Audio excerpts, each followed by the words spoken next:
Dr. Elias Reed was accustomed to hearing only the wind in the pine boughs and the hum of the dome motors as they rotated the Great Silver Telescope. The summit of Sierra Azul Observatory, 12,000 feet up and 50 miles from the nearest town, was the perfect place both to study distant suns and to hide from the world that had carried off his own. 2 years earlier, cancer had taken Claire, a painter who had loved color the way Elias loved darkness. Since then, he had let the nights absorb him piece by piece. First the small talk, then the laughter, then even the polite emails to colleagues. What remained was a man who fed starfield data into an archive, made coffee so strong it could marshal comets, and slept only when the dawn glare drove him down to his bunk. It was therefore a surprise, on an icy April afternoon when the sky carried tinkling crystals of cirrus, to hear tires crunching up the serpentine road. Visitors needed 3 different codes to reach the gate, and Elias had shared them with no one except the maintenance crew.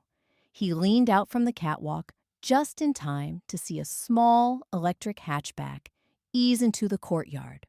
A woman stepped out, hugging her coat against the wind, her dark hair escaping a knitted cap. She looked up at him, not craning, but meeting him, as if she had known he would appear on that exact ledge. "Dr. Reed?" she called. The question was gentle, but it carried academic certainty. Only conference halls or review committees struck that note. He descended the metal stairs. "I'm Elias," he said, skipping the honorific. "Observatories closed to tours." "I'm not here for a tour," she offered a hand. "Dr. Mira Solano, Comparative Literature, Stanford. I sent 3 emails." He tried to recall them. Perhaps they were buried under automated alerts from the spectrograph. "I apologize," he said. "The connection up here is unreliable." "That's what your administrator told me," she replied, with a smile that said she didn't believe it. She carried a canvas satchel bulging with folders and a slim laptop. Snowflakes were beginning to spin in the breeze. Instinctively, he opened the side door and gestured her inside. The control room smelled of dust, coffee, and ozone from old circuit boards. Mira perched on the edge of a swivel chair while Elias cleared a stack of printouts. She took in the tall racks of instrumentation, the way a visitor to St. Mark's might admire mosaics, with informed wonder. "You said literature," he ventured. "So what brings you to an observatory?" "I'm working on Shakespeare's sonnets," she replied. "Those are about love," he said, and immediately wished he hadn't. Of course she knew. Love, astronomy, politics. Shakespeare mixed them all, she went on, undeterred. She extracted a folder. "I believe someone else is mixing them now." When she laid the papers on the console, Elias saw columns of numbers scrawled in pencil. At their margins were lines of Elizabethan verse, underlined in red or blue. She pointed to Sonnet 14. "Not from the stars do I my judgment pluck, and yet methinks I have astronomy." Her finger moved to every 7th word, which she had circled. The sequence read, "Look, to Lyra. This, July 14th. It continues," she said, flipping pages. "Across 7 sonnets, always every 7th word, then every 11th, then the 13th. Prime positions. The words form coordinate sets, right ascension and declination. They all reference the same patch of sky.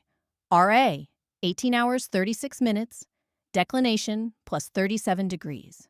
Elias whispered the figures again, and the numbers bloomed into star fields in his mind. "That's in Lyra," he said. "Near Kepler 62. There's an Earth-like exoplanet there." Mira nodded, pleased he had leapt where others balked.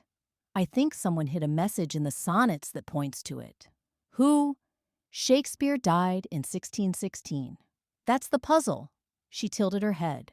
"The first published quarto appeared in 1609, but the anomalies don't show up in any edition until 1866, the Cambridge Shakespeare. Before that, the distribution of word positions is random. After, it's deterministic. Someone changed the text. Victorian prank? That's what I thought. Yet it continues. Modern critical editions still preserve the pattern, even when editors swear they revert to original copy. It's as if the words shift themselves to protect the coordinates. Elias rubbed his temples. Text is static. It can't migrate across printings. Unless something is guiding the transcriber's choices unconsciously, Mira said. A signal we can't perceive except in aggregate. The room fell quiet except for the coolant fans. He realized his heart beat faster than it did when comet fragments blazed. Have you told anyone else? He asked. They think I'm chasing numerology, and maybe I am. But last month, Keim detected new fast radio bursts, FRB 22317. The arrival vector aligns with Lyra. I put that in my email. He remembered now, a subject line about sonnets in FRBs. He had dismissed it as cross-disciplinary clickbait.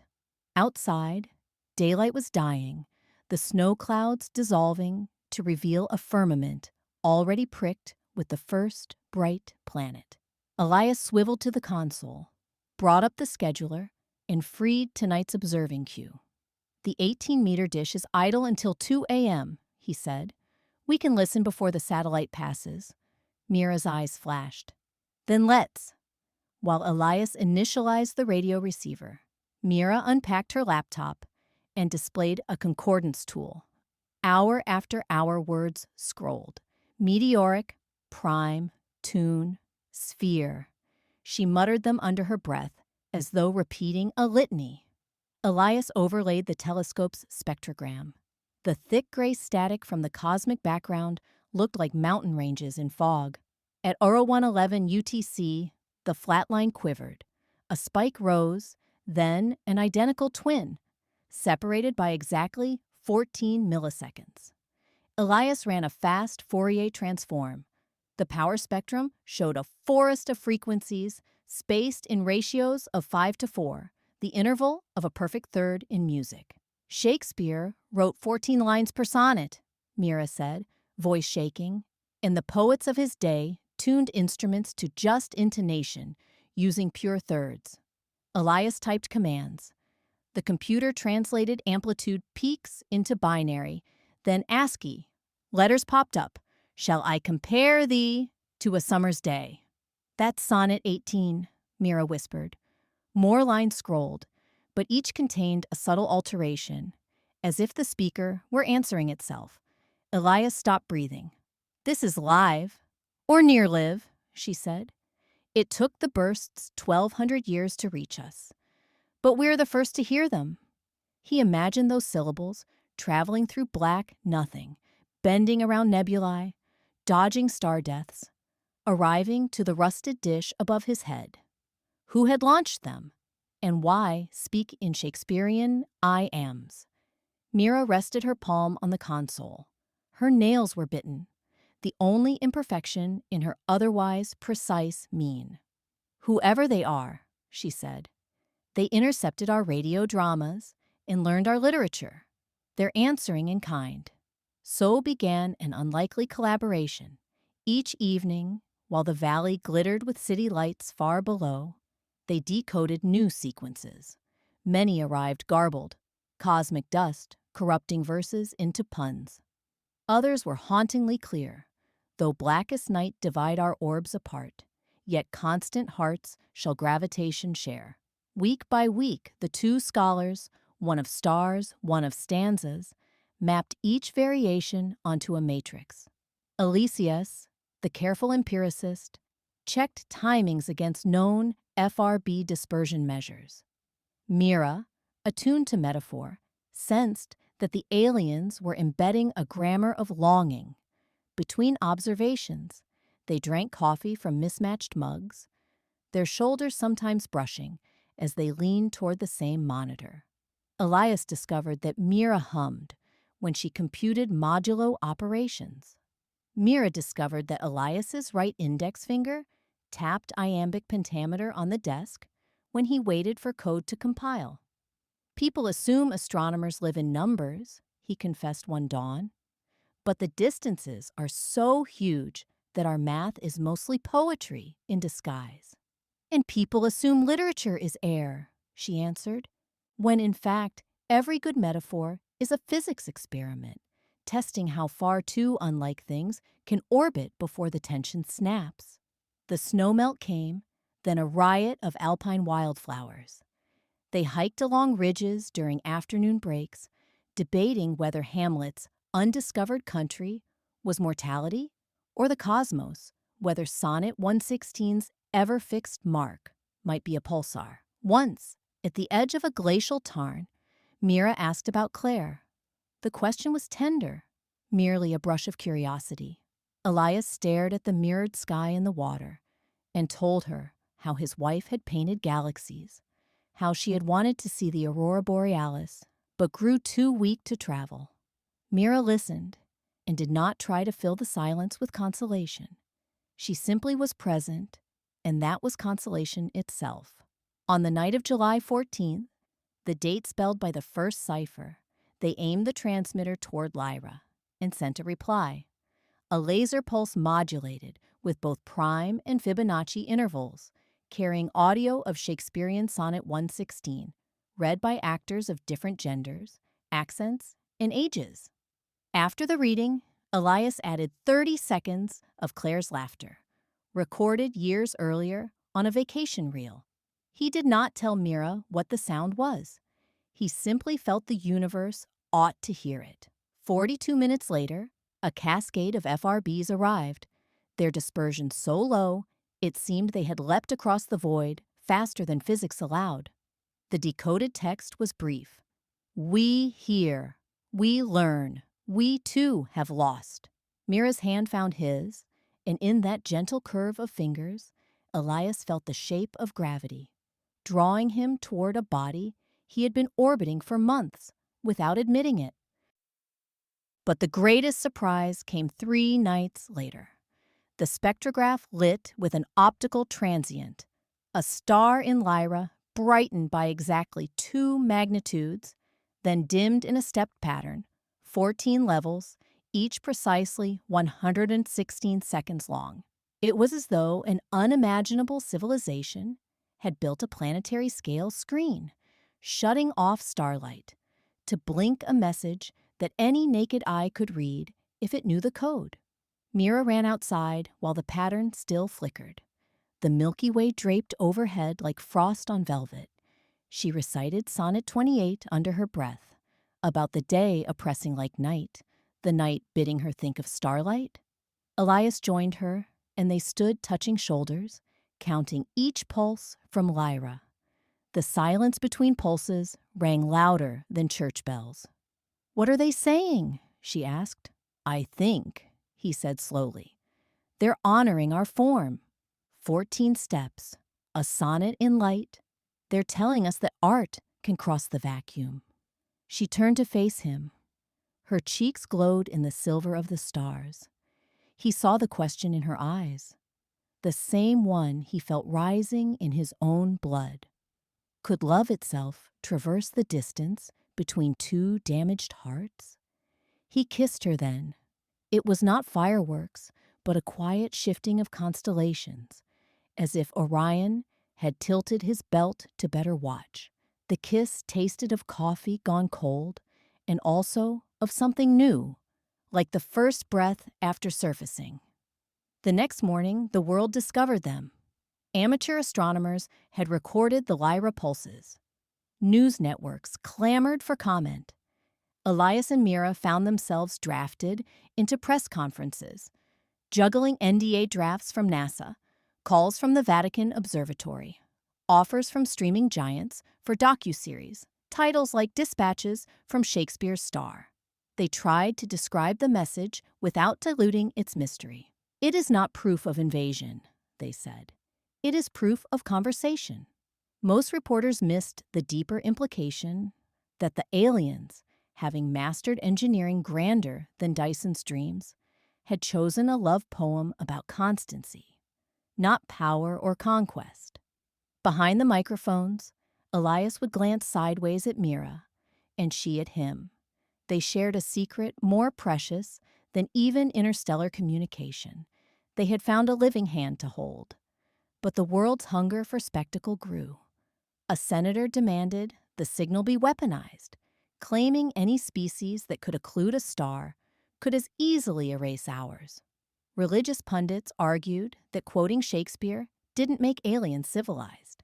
Hackers leaked a partial transcript of the FRB log, then doctored it with apocalyptic prophecies that went viral. In the mounting clamor, Mira suggested they compose a definitive scholarly paper to stake a clear narrative before fear warped it. They secluded themselves in the observatory's library, surrounded by dusty volumes of celestial mechanics and leather-backed folios. For 3 days they wrote, alternating paragraphs, she about textual fluidity through history, he about astrophysical anomalies. Where their styles overlapped, the sentences glimmered like binary stars. On the 4th evening, as Elias cross-checked a citation, the telescope's alarm chimed. An unscheduled burst. Mira, yawning, hit the speaker. A voice, its accent impossible, filled the dome. If music be the food of love, play on. The words were not encoded.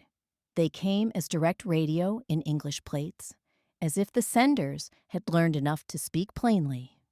Then new pulses arrived, transposed into frequencies within the FM band. When Elias fed them into an audio driver, chords blossomed, strange temperaments, yet undeniably melodic. It's a duet, Mira said quietly. They've written half, waiting for us to fill the rest. Elias remembered the night he had transmitted Claire's laughter. Maybe the aliens understood grief precisely because their civilization, too, had survivors and widows. And maybe they understood courtship. 2 parts yearning to meet across dissonance. He and Mira looked at each other. Neither blamed the other for what happened next. It felt inevitable, like fusion in a star's heart. They opened a microphone. Mira improvised a spoken-word response, weaving Shakespearean lines with her own. Our revels, though but brief, still beckon through the black. Bear witness how small voices make large orbs turn.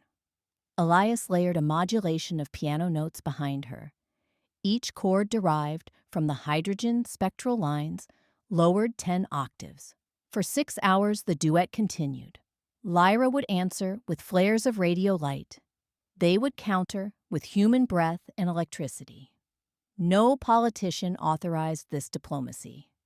It was 2 pairs of lovers, one terrestrial, one interstellar, writing a madrigal. When dawn broke and the last note faded, the aliens ended with 3 pulses spaced the way a heartbeat might appear on an EKG.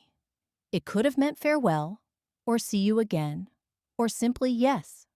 Months passed, papers were published, the United Nations convened a committee on extraterrestrial ethics. School children memorized Sonnet 18 again, hearing it not as antique archaism, but as a carrier wave across emptiness. Meanwhile, Elias and Mira alternated semesters at their respective institutions, rendezvousing at Sierra Azul whenever schedules allowed. The staff learned to set 2 mugs instead of 1 on the console. One November night, after a symposium in Tokyo, where they had been paraded like mascots of cosmic optimism, they escaped reporters by ducking into a planetarium after closing hours. The dome projector idled, casting a faint Milky Way onto plush seats.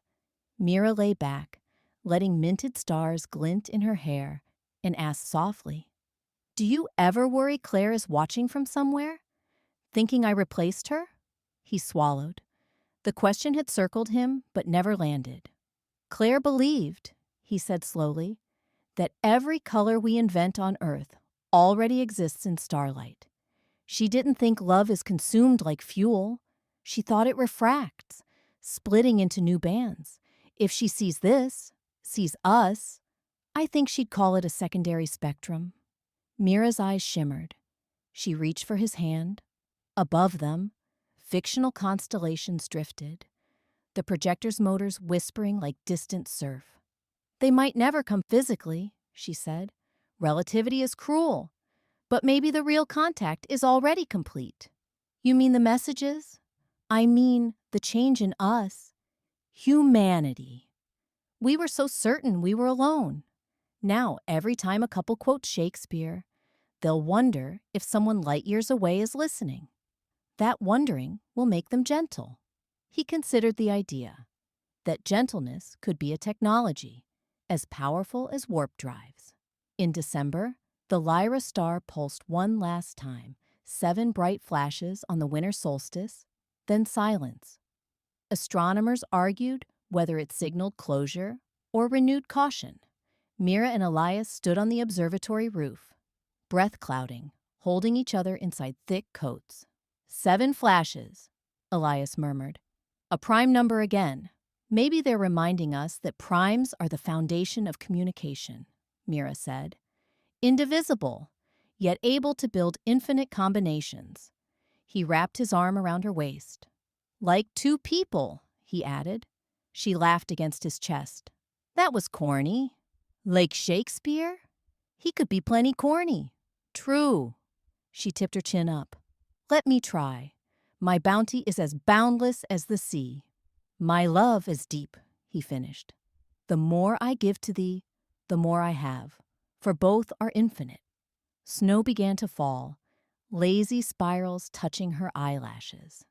The universe offered no further sign, not a starred bloom or spectral chord. Yet Elias felt a presence, quiet as gravity, holding galaxies together even when they drifted.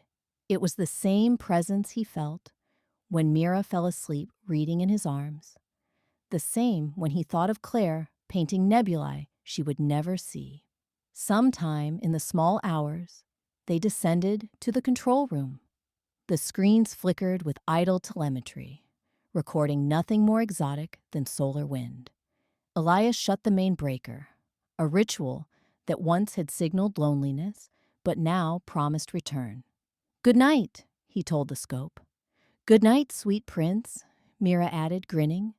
They left the dome, locking it behind them, and started down the road.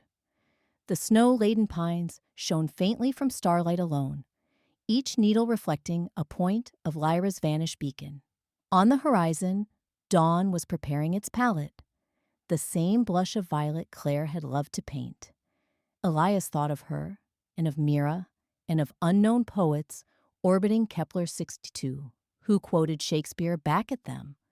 Across all their voices stretched one vast sonnet, 14 lines etched on space-time itself, rhyming loss with discovery, grief with joy, light with light. He tightened his grip on Mira's hand. Above, the sky seemed not indifferent after all, but listening, waiting to echo the next brave couplet that rose from any world where hearts dared to speak.